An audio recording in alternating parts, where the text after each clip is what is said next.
Usually you need a little wind for your white bass fishing to be good, but we don't really have any wind down here to speak of today. But they're just barely getting the end of it. That's why I've lost a couple of fish, and probably the fish I've lost. Look how fat those white bass are, and the bass we've caught, most of them have been kind of skinny. That's good though. We'll take those right there all day long.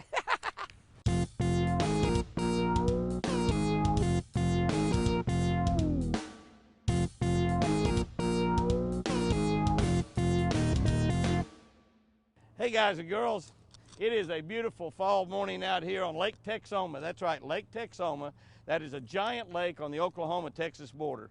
And we're going to be trying to catch a few bass out here. As y'all know, if you know anything about Lake Texoma, it is famous for its striper fishing. Literally millions of stripers are in this lake, and they catch them out of here by the thousands every single year. They fillet them and eat them when they catch a limit, but they catch way over a limit almost every single guide trip. My buddy down here, Bill and Chris Carey, they have Striper Express. You want to go striper fishing on Lake Texoma, you give those guys a call for sure.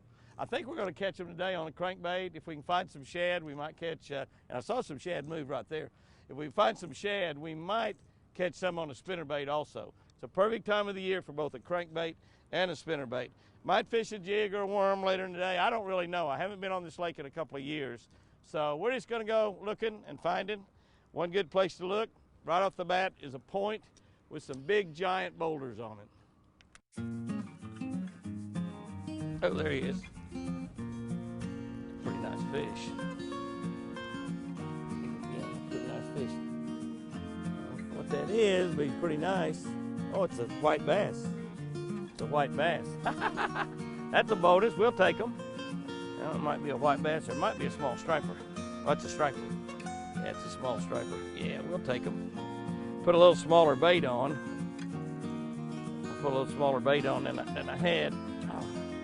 There is it. Supposed to be 3 million. Now, look how healthy that striper is. That striper is very, very healthy. I mean, he's in really, really good shape. Get my little deep smoothie out of his mouth. I caught that fish right here in front of the Oklahoma University Biological Station here in Buncombe Creek. Goodbye, guy. And he hit way out here by the boat. I bet that fish I lost a minute ago was probably a striper also. But this is the Oklahoma University Biological Station. We'll take a look at it. You can't hardly see it. I'm kind of in close there, but they've got rooms for the kids to stay there, and they come down here and learn biology. And Dr. Lauren Hill, my buddy, and he's passed away, but Dr. Lauren Hill used to run, he was the head of the zoology department there at the University of Oklahoma. And I used to come down here and fish with Lauren, and he would bring the kids down here, and of course this is where they learned about biology and zoology and got their degree from the University of Oklahoma. It's a great, great program, an incredible place.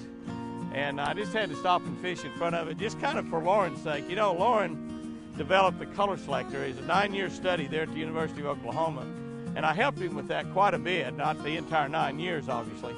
Some of you thinking, it took you 9 years to get through college, Jimmy? No, it did not. 4 years, that's all, 4 years, that's right. But anyway, we developed the color selector there at the University of Oklahoma, and all the tanks that we used was there at OU, but we'd come down here to Texoma a lot. We'd stay right here at the biological station and actually fish Lake Texoma, testing the things that we learned in a fish tank, testing them on actual fish out here. And it is it's an amazing deal to take what we learned up there in the tanks and bring them down here and actually put the colors on and test various colors, the best color against another color, and the color that the color selector told us to use would win basically almost every time. I mean, you might be catch like 5 fish to 1 using the correct color, and then we'd swap baits. You know, Lauren and I would fish, and after about 4 or 5 fish, we would swap baits. And when we swap baits, the other person would end up catching the fish. So color is a really important thing. And of course, right now we're throwing shad colors down here in these deep smoothies because that's what the fish are feeding on. Lots of striper boats around. You see, I can see 3 of them right there in front of me. And they're mostly trolling. We're not going to do trolling. We're fishing for bass, but hopefully we'll catch some of those stripers, and hopefully I'll get one up 6, 7, 8, 9, 10 pounds. There's one. Oh, baby. A little one of some kind. Little guy of some kind. I think this might be a white bass. Yeah, now that's a white bass. Now we've caught really largemouth and white bass and stripers, and this is a white bass right here.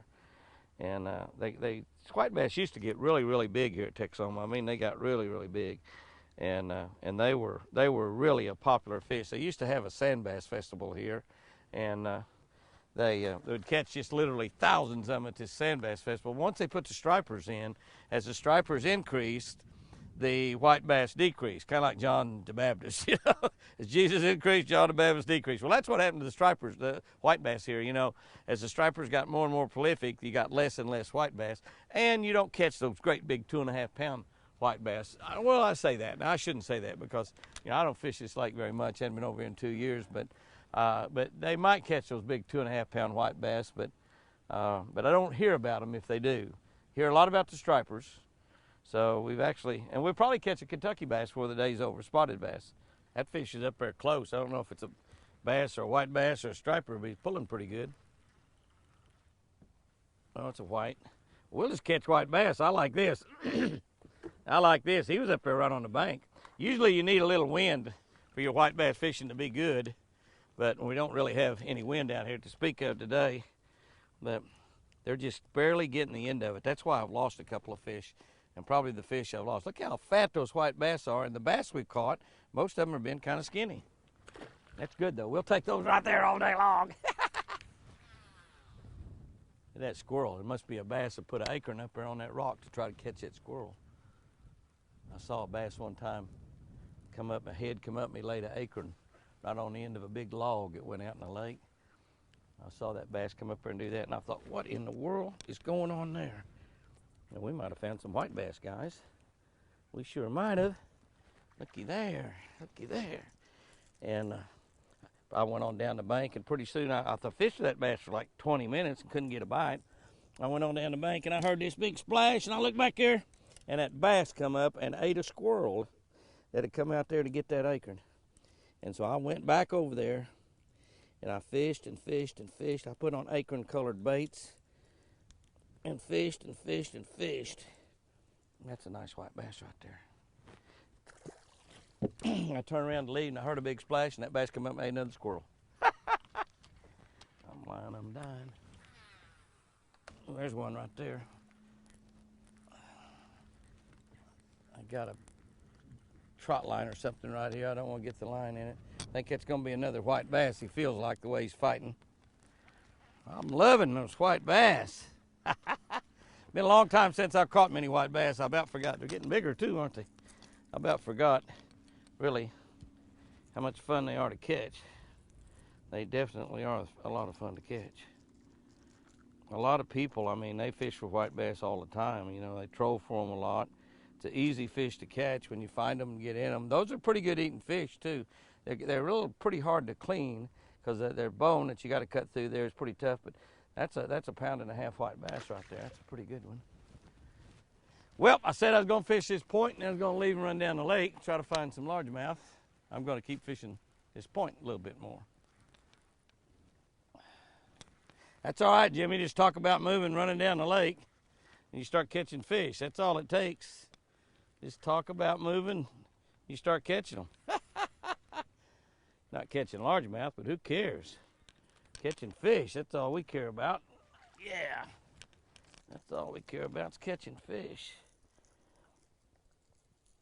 And we're definitely doing that for sure. Boy, I'm telling you, those little hooks on that deep smoothie are the most amazing hooks. Another nice white bass. All right, Jimmy, now we're talking. Keep chunking. Keep winding. Ooh, I had another bite right there. What? Oh, one thing good about, oh, he come off. One good thing about white bass, is they're school fish, so if you find them, you're apt to find a lot of them. And one of the things that happens in the fall of the year, we used to do it a lot on 10 killers. We'd go into these creeks. And we'd just fish off the bank. We'd get down there and fish off the bank. We'd walk down the bank where we had wind blowing in, and we'd catch all of these big white bass. I mean, lots and lots and lots of them. Golly, that is strong. Oh, that's a striper. Now that's a striper there, see? Boy, he's fat too. Look how healthy he is. These stripers are a little bit wilder. And they're a little bit harder to get a hold of. You got to really be careful.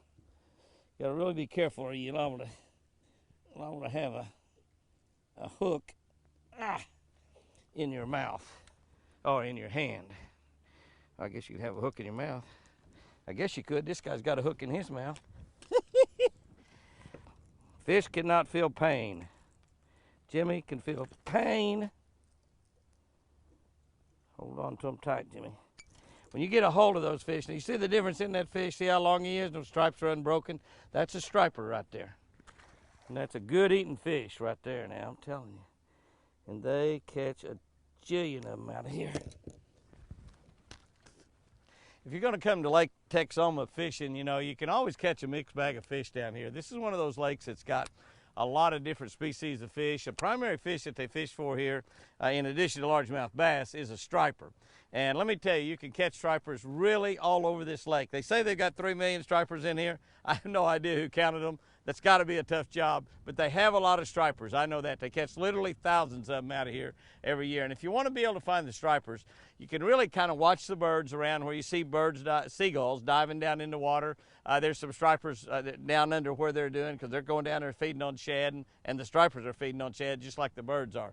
But one of the things you can do is just get on the rocky banks like we've done today, particularly in the fall, the winter, the early spring. Get on banks and throw a deep diving crankbait. This is a little American Original Deep Smoothie. This is a small size. I've caught more on the small size today than I have the large size. And just start going down the bank. Concentrate on rocky points. Concentrate on rocky points. Keep your eye out for shad. Where you see shad moving, flipping on top of the water, that's where you want to fish. Move kind of fast, just like you're bass fishing. Move kind of fast, cover a lot of water. When you hit a little area and you catch one, slow down, circle around in there, throw all around. And don't be afraid to throw out to the other side of the boat. Throw out to the other side of the boat also. That works really, really well. But you can come to Texoma and you can have a lot of fun. Get back up in some of the major creeks. We've been in Buncombe Creek mostly today, but you can get in the major creeks, you can get out on the main lake. Rocky points are kind of the key things in the fall of the year, and also it works very good in the early spring too. Now, these areas we've been fishing today normally have a lot of largemouth bass. We haven't caught largemouth bass in them today, very many. We caught a few, but not very many, not very big. But Lake Texoma, mixed bag of fish and a lot of fun just about any time you want to fish it. Give her a try. I love it.